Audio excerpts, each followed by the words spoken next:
Të nderuar televizionistë të FX Media Televizion, do të jemi së bashku në këtë edicion informativ ku do ndjekim zhvillimet e fundit. Në protestën e thirrur nga opozita të shtunën në orën 19 ka vënë në gatishmëri policinë e shtetit mbi 800 forca policore përfshirë rendin, FNSH-n, Shqiponja dhe Renean do të jenë në terren për të garantuar mbarvajtjen e saj. Efektivet do të jenë të pajisur me maska kundra gaz, ndërsa 5 autobot me ujë do të jenë gati për çdo rast incidentesh.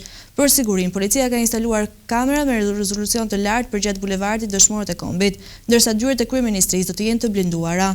Kryepolici Ilir Proda ka kërkuar nga vartësit e tij të shmangin përplasjet e protestuesit dhe të ndërhyjnë vetëm në raste të nevojshme.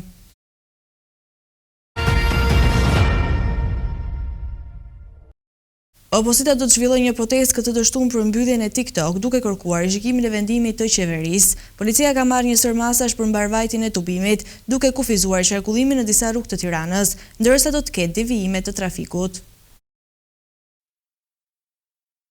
Opozita ka njoftuar organizimin e protestës me 15 mars kundër mbylljes së platformës TikTok nga qeveria shqiptare. Protesta do të mbahet para kryeministrisë, duke filluar nga ora 19 dhe do të përfundojë në orën 21. Ajo ka për qëllim të shprehë pakanësitë ndaj masave të marra nga autoritetet për të ndaluar këtë platformë, e cila është përdorur nga mijëra qytetarë shqiptar. Për të siguruar rendin dhe mbarvajtjen e tubimit, policia e shtetit ka marrë një sër masash për të menaxhuar fluksin e trafikut dhe për të garantuar sigurinë e protestuesve. Sipas njoftimit të policisë, do të ketë kufizim të qarkullimit në disa segmente të Tiranës. Qarkullimi i automjeteve do të dalohet nga ora 14 në bulevardin Dëshmorët e Kombit, përkatësisht nga kryqëzimi pranë Ministrisë së Brendshme deri te sheshi Nën Tereza, si dhe rrugët Ismail Qemali, Ukraina e Lirë dhe Papa Gjën Pali 2. Gjithashtu do të vendosen kufizime në akset rrugore përreth protestës, përfshirë bulevardet kryesore dhe disa rrugë të tjera të rëndësishme. Policia ka paralajmëruar se mund të ketë edhe kufizime të tjera nëse situata e kërkon, duke pasur parasysh masivitetin e protestës dhe mundësinë e bllokimit të disa akseve kryesore. Në rast bllokimi, policia ka bërë të ditur se ka parashikuar një plan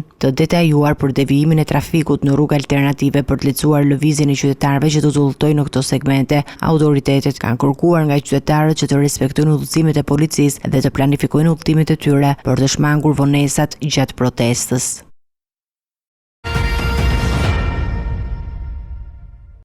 Kryetari i Partisë Demokratike Sali Berisha sulmoi sërish listat e hartuara nga Partia Socialiste me kandidatët për deputet për garën e 11 majit.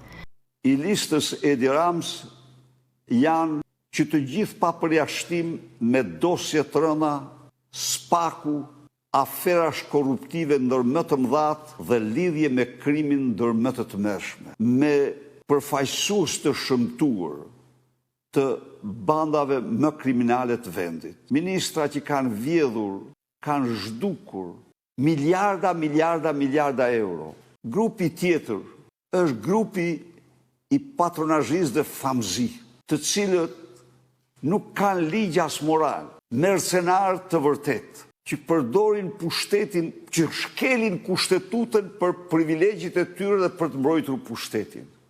Më shumti pra në katartë e spakut, që kanë dosje në spak, patronazhistët si terroristë elektoral dhe së fundit turistët që s'përfaqësojnë asgjë, as një krahin, as një vend, as një komunitet. Faleminderit. Sali Berisha është i bindur se me 11 maj fitoria do t'i takojë opozitës dhe Partia Demokratike do të rikthehet në pushtet. Unë jam i bindur që 11 maj do t'jetë një fitore e thellë e koalicionit për Shqipërinë madhështore.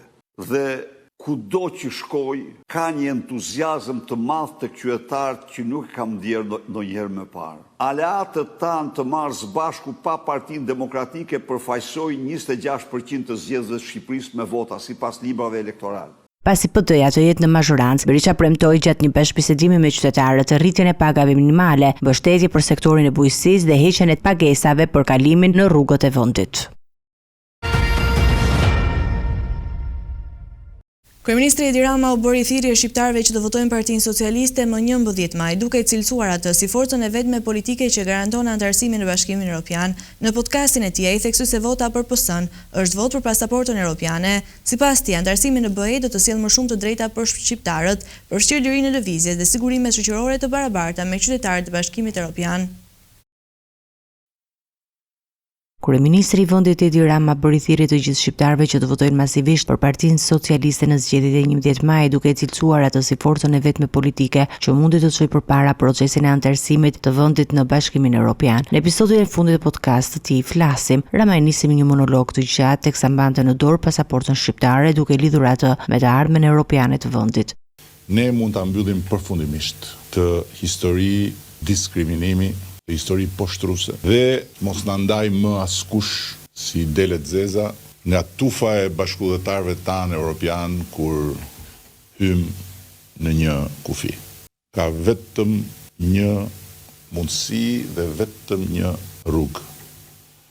Të bashkohet dhe me votën e bashkuar të na jap këtë mundësi që të pajisim çdo shqiptar dhe çdo shqiptare me pasaportën e BE-s brenda kësaj dekade. Në këtë episod të podcastit Rama prezantoi edhe ekipin e Partisë Socialiste për zgjedhjet e 11 maj, duke i thënë se cilit prej kandidatëve më hapësirë për të u drejtuar votuesve. Ai theksoi rëndësinë e një mbështetje të gjerë për Partinë Socialiste, duke theksuar se kjo është e vetmja mënyrë për të garantuar vijimin e reformave të nevojshme për integrimin e Shqipërisë në Bashkimin Evropian.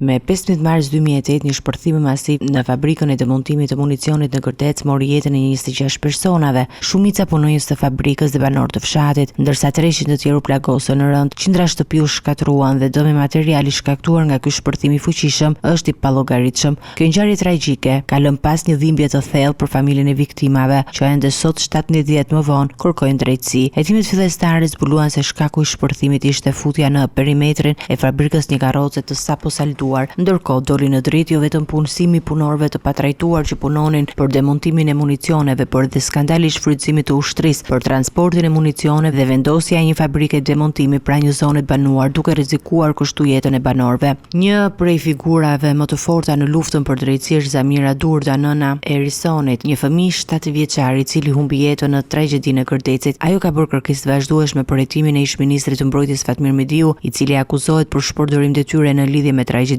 Familja Durda ka arritur të vërë në lëvizje spakun që ka rihapur hetimet për këtë ngjarje, ndërkohë që ish-ministri Mediu është aktualisht në gjykim për shpërdorim detyre në 2 nivele, sipas kodit penal dhe kodit ushtarak. Proceset gjyqësore lidhur me tragjedinë janë ende të hapura dhe SPAK vijon hetimet për Gërdecin, edhe pse ende nuk ka arritur një përfundim të plot për këtë çështje që ka tronditur të gjithë Shqipërinë. Familjarët e viktimave, të cilët nuk kanë hequr dorë nga kërkesa e tyre për drejtësi, vijojnë të mbështesin me forcë proceset gjyqësore dhe të kërkojnë përgjegjësinë e të gjithë atyre që kontribuan në këtë tragjedi të tmerrshme. Kelian Llakaj, 34 vjeçari që drejtoi automjetin në gjendje të dehur dhe shkaktoi disa aksidente në Vlorë, është arrestuar nga policia. Ai përplasi disa makina përfshirë ato të policisë dhe u përpoq të largohej. Testi i alkoolit tregoi një nivel për 1.29 mg. Përveç shkatrimit të pronës, ai përballet me akuza të shumta për kundërshtjen dhe shkelje të rrugëve të qarkullimit rrugor.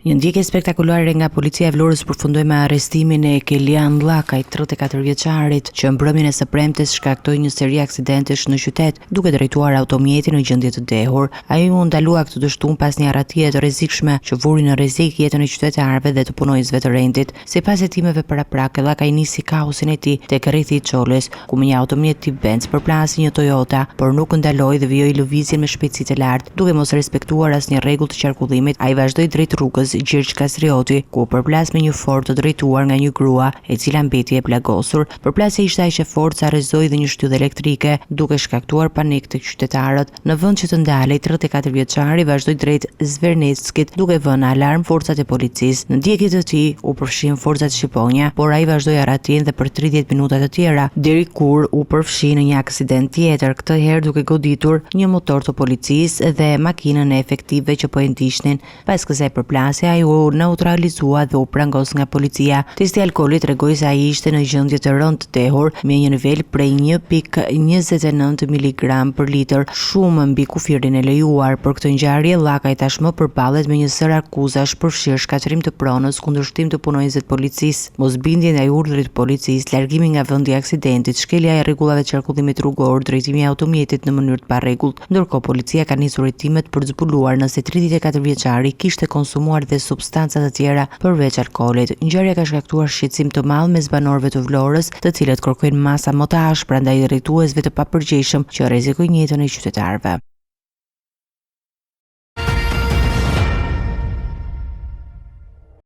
Dy kushërinjtë Andon dhe Niko Sina të kërkuar nga autoritetet italiane për vrasje dhe plagosje janë arrestuar në Dibër pas një periudhe të gjatë fshehje.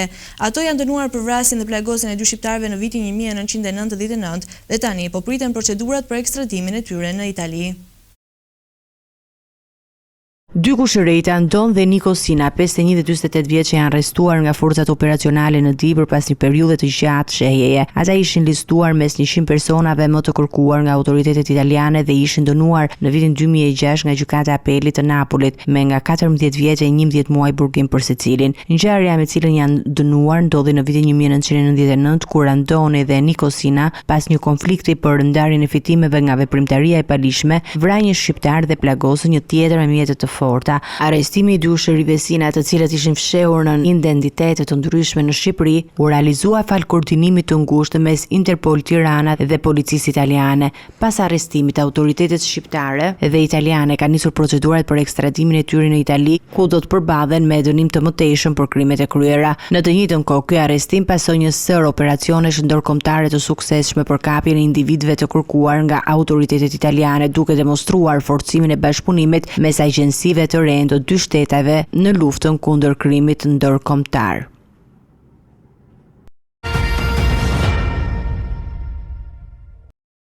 Do të vijmë me lajmet nga rajoni. Donald Trump Jr. ftoi presidentin serb Aleksandar Vučić në podcastin e tij Triggered, ku diskutuan për Kosovën, NATO-n dhe marrëdhëniet ndërkombëtare. Trump Jr. përmendi bombardimet e NATO-s mbi Serbi në vitin 1999, duke i lidhur me skandalin Clinton-Levinsky. Vučić u shpreh i hapur për marrëveshje me Kosovën, por vetëm në kushte kompromisi. Diskutimi u transmetua në platformën Rumble, duke tërhequr vëmendje të madhe. Pas vizitës së tij në Beograd, Donald Trump Jr., djali i presidentit amerikan Donald Trump, ftoi presidentin e Serbisë Aleksandar Vučić në podcastin e saj Triggered. Në këtë intervistë, e cila u transmetua në platformën Rumble, u trajtuan çështje të ndryshme, përfshi situatën në Ukrainë, ekonominë dhe marrëdhëniet e Serbisë me Perëndimin. Në fillim të bisedës, Trump Jr. solli në vëmendje bombardimet e NATO-s mbi Serbi në vitin 1999, duke i lidhur këtë ngjarje me skandalin seksual të ish presidentit amerikan Bill Clinton me Monica Lewinsky. Sipas tij, shumë njerëz e shohin atë ndërhyrje si një mjet për të larguar vëmendjen nga ky skandal i brendshëm në Shtetet e Bashkuara të Amerikës. Deklarata e tij ka ngjallur reagime, duke qenë se interpretimi i asaj periudhe mbetet i diskutueshëm në qarqet ndërkombëtare. Gjatë bisedës, Trump Jr. theksoi se Serbia vazhdon të mbajë qëndrimin se Kosova është pjesë integrale e saj, duke nënvizuar se ekzistojnë qëndrime të ndryshme mbi integritetin territorial të vendeve në varësi të kontekstit politik. Ai e krahasoi situatën e Kosovës me atë të Ukrainës, duke ngritur pyetje mbi standardet e dyfishta në politikën ndërkombëtare. Në vijim të diskutimit, Vučić u përpoq të paraqitej si një politikan i moderuar, duke theksuar se Serbia është e hapur për një marrëveshje me Kosovën, por vetëm mbi bazën e kompromisit dhe jo në kushte të njëanshme. Ai u ankua se Beogradi është në një presion të madh ndërkombëtar për të arritur një marrëveshje me Prishtinën dhe u shpreh se çdo zgjidhje duhet të respektojë kushtetutën dhe integritetin territorial të Serbisë. Trump Jr., i cili ka mbi 15 milion ndjekës në rrjetin social X, konsiderohet si një figurë me ndikim të madh tek të rinjt konservatorë në SBA. Ai ka qenë aktiv në të dyja fushatat presidenciale të atit dhe sipas mediave amerikane ka luajtur një rol të rëndësishëm në lobimin për zgjedhjet e J.D. Vance si kandidat për zëvendës president në garën e vitit 2024. Kjo nuk është hera e parë që Trump Jr. shprehet mbi çështjen e Kosovës, gjatë mandatit të parë të babait të tij në shtëpinë e bardhë në mars të vitit 2020. Ai kishte sugjeruar se ishte koha që trupat amerikanë të largoheshin nga Kosova. Komentet e tij të fundit dhe intervista me Vučić pritet të nxisin debate të reja në lidhje me qëndrimin e administratës së mundshme të Trump ndaj Ballkanit, nësa ai rikthehet në pushtet pas zgjedhjeve të nëntorit të vitit 2024. Protesta masive në Beograd nisi me 15 minuta heshtje nga studentët në nder të 15 viktimave të rrëzimit të strejes së stacionit hekurullor në Novi Sad. Tubimi, pjesë një lëvizje të gjerë studentore në Serbi, kërkon llogari politike dhe penale për tragjedinë. Autoritetet raportojnë mbi 31.000 pjesëmarrës, ndërsa protestat çojnë në dorëheqjen e kryeministit Miloš Vučević. Protesta masive e paralajmëruar në Beograd nisi me një akt simbolik, 15 minuta heshtje nga studentët pjesëmarrës, në kujtim të 15 jetëve të humbura nga rrëzimi i një strehe betoni në stacionin hekurudhor të Novi Sadit. Ky gest përsëritet çdo ditë në Serbi në orën 11:52, momenti i saktë i tragjedisë, si një shenjë solidariteti dhe një kërkesë e fortë për drejtësi. Ngjarja ka nxitur indignatë të madhe në vend, me qytetarët që kërkojnë përgjegjësi politike dhe penale për këtë fatkeqësi. Tubimi në kryeqytetin serb erdhi pas marshimeve të organizuar në qytete të tjera si Novi Sad, Kragujevc dhe Niš, ku të rinjt kanë udhëhequr një lëvizje të madhe proteste. Mijëra student nga rajone të ndryshme të Serbisë bërritën në Beograd të premte në mbrëmje pas një rruge të gjatë të përshkruar në mënyrë simbolike për të treguar vendosmërinë e tyre. Sipas të dhënave të Ministrisë së Brendshme të Serbisë, mbi 31.000 qytetarë u mblodhen në kryeqytet për të pritur dhe mbështetur studentët protestues. Deri më tani nuk janë raportuar incidente të mëdha dhe autoritetet u kanë bërë thirrje qytetarëve që të vazhdojnë demonstratat në mënyrë paqësorë. Ndërkohë, presidenti Aleksandar Vučić kishte paralajmëruar më herët për rrezikun e dhunës në protestat e së shtunës, duke deklaruar se ata duan të krijojnë dhunë dhe kjo është mënyra e vetme e tyre. Ai shtoi se ne e dim që po planikohen trazira më 15 mars, duke u referuar protestave si një përpjekje për të nxitur një revolucion me ngjyra në vend. Pavarësisht tensioneve politike dhe paralajmërimeve të Vučićit, protestat e studentëve kanë sjellë tashmë një zhvillim të rëndësishëm, ndërheqjen e kryeministit Miloš Vukčević. Largimi i tij u pranua nga kuvendi i Serbisë mes debateve të ashpra, ndërsa Vučić pritet të emërojë një kandidat të ri për postin e kryeministrit në ditët në vijim.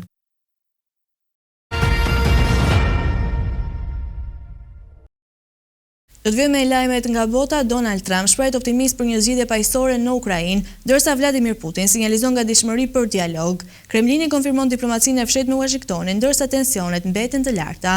Zelenski e sheh ofertën ruse si manovër taktike, ndërsa G7 paralajmëron sanksione të reja ndaj Moskës nëse nuk pranon armëpushimin. Në Washington poshtohen sinjalet pozitive për një përfundim të mundshëm të luftës në Ukrainë, ndërsa mekanizmi diplomatik i propozuar nga Donald Trump duket se po ecën përpara. Presidenti rus Vladimir Putin, gjatë mbledhjes së zakonshme të Këshillit të Sigurisë, deklaroi se fokusi i takimit do të ishte rikthimi i marrëdhënieve ruso-amerikane.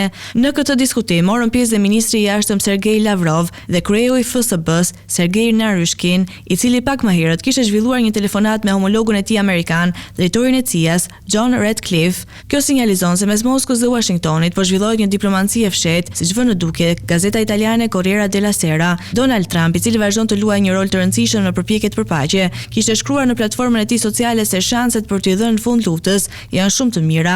Ai gjithashtu i bëri thirrje Putinit që të shmangë më shumë viktima mes ushtarëve ukrainas të rrethuar nga trupat ruse, veçanërisht në rajonin e Kurskut, ku Moska po vazhdon avancimin. Në përgjigje të kësaj thirrjeje, Putin deklaroi se e mirëkupton apelin e Trumpit dhe e konsideron të bazuar në konsiderata humanitare.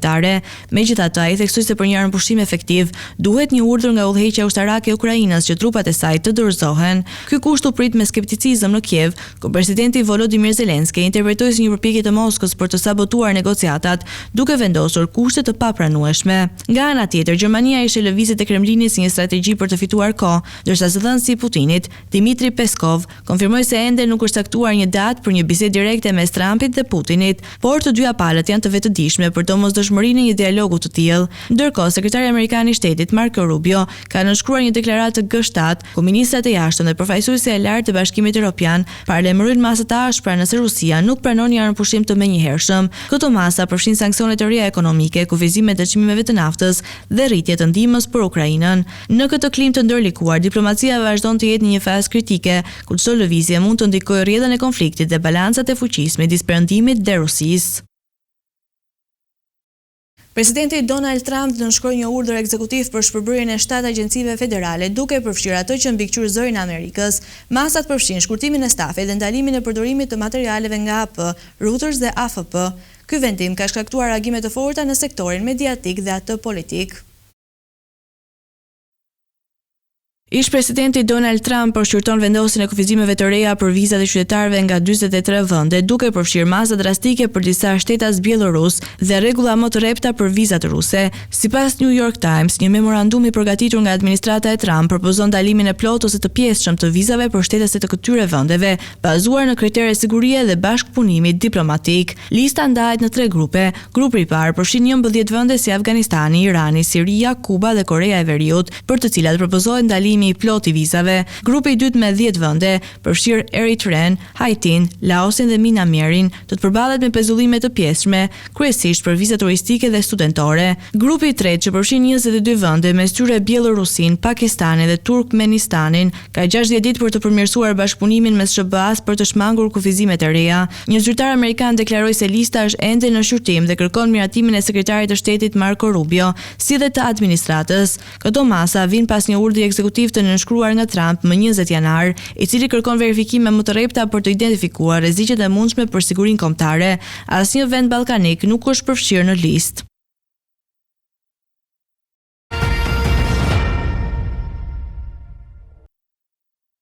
Presidenti i Shteteve të Bashkuara të Amerikës Donald Trump ka firmosur një urdhër ekzekutiv për shpërbërjen e 7 agjencive federale, duke përfshirë Agjencinë Amerikane për Mediat Globale, e cila mbikëqyr zërin e Amerikës, dhe disa media të tjera të financuara nga qeveria amerikane. Sipas New York Times, presidenti ka kërkuar eliminimin e funksioneve që nuk janë të detyrueshme me ligj dhe reduktimin e stafit në minimum. Në kuadër të kësaj mase, USAGM ka ndërprer kontratat me Associated Press, Reuters dhe Agence France Presse, duke i ndaluar gazetarët të saj përdorimin e materialeve nga këto agjenci lajmesh. Kari Lake, e cila është emëruar nga Trump për të drejtuar zërin e Amerikës, e justifikoi këtë vendim si një mas kursimi prej $53 milion. Vendimi për të mbyllur disa nga këto agjenci dhe për të kufizuar burimet e informacionit ka ngritur shqetësime për ndikimin e administratës në mediat publike. Shumë kritikë e shohin këtë si një përpjekje për të kontrolluar narrativën mediatike dhe për të kufizuar raportimin e pavarur. Megjithatë, administrata e Trump e ka mbrojtur këtë lëvizje si një mas për uljen e shpenzimeve dhe rritjen e efikasitetit të qeverisë federale.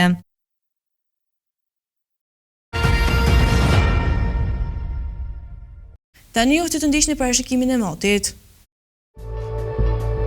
Drejtori shqiptar për datën 16 mars 2025 parashikohet të përshkohet nga një mot i paqëndrueshëm. Sipas parashikimeve pritet një ditë me vranësira dhe rreshje shiu. Temperatura minimale parashikohet të jetë 5 gradë Celsius dhe temperatura maksimale parashikohet të jetë 25 gradë Celsius. Hera pritet të fryjë me drejtim nga jugperëndimi me një shpejtësi maksimale e cila do të arrijë deri në 10 metra për sekond, çka do të bëjë të krijohen dallgëzime 2 deri në 4 ball, ndërsa temperaturat minimale dhe maksimale për disa nga qytetet kryesore të Shqipërisë do të jenë si vijojnë. Shkodër 10 deri në 17 gradë Celsius. Kukës 7 deri në 16 gradë. Peshkopi 5 deri në 13 gradë. Tiranë 10 deri në 16 gradë Celsius. Durrës 15 deri në 24 gradë. Kavaj 15 deri në 25 gradë Celsius. Elbasan 11 deri në 16 gradë. Berat 12 deri në 16 gradë Celsius. Korçë 5 deri në 17 gradë. Vlorë 11 deri në 18 gradë Celsius. Gjirokastër 11 deri në 20 gradë. Sarand 10 deri në 15 gradë Celsius. Territori i Kosovës për datën 16 mars 2025 parashikohet të përshkohet nga një mot i qëndrueshëm, e gjithë do të jetë mbushur me kthjellime dhe vranësira. Sipas parashikimeve, temperatura minimale do të jetë 5 gradë Celsius, ndërsa ajo maksimale parashikohet të jetë 23 gradë Celsius. Era do të fryjë kryesisht nga juglindje me një shpejtësi maksimale e cila do të arrijë deri në 8 metra për sekond, ndërsa temperaturat minimale dhe maksimale të parashikuara për disa nga qytetet kryesore të Kosovës do të jenë si vijojnë. Mitrovic 11 deri në 22 gradë Celsius. Podujev 11 deri në 23 gradë. Skënderaj 6 deri në 16 gradë. Pej 5 deri në 17 gradë Celsius. Prishtinë 6 deri në 17 gradë. Gjakov 8 deri në 16 gradë Celsius. Malishev 7 deri në 16 gradë. Gjilan 6 deri në 17 gradë Celsius. Ferizaj 8 deri në 17 gradë. Kaçanik 5 deri në 19 gradë Celsius. Suharek 7 deri në 17 gradë. Prizren 6 deri në 16 gradë Celsius. Të nderuar teleshikues, kjo ishte çka e përgatitur për këtë edicion informativ, bashkë të rishimit edicionin e ardhshëm. Deri atëherë, mirë u takofshim.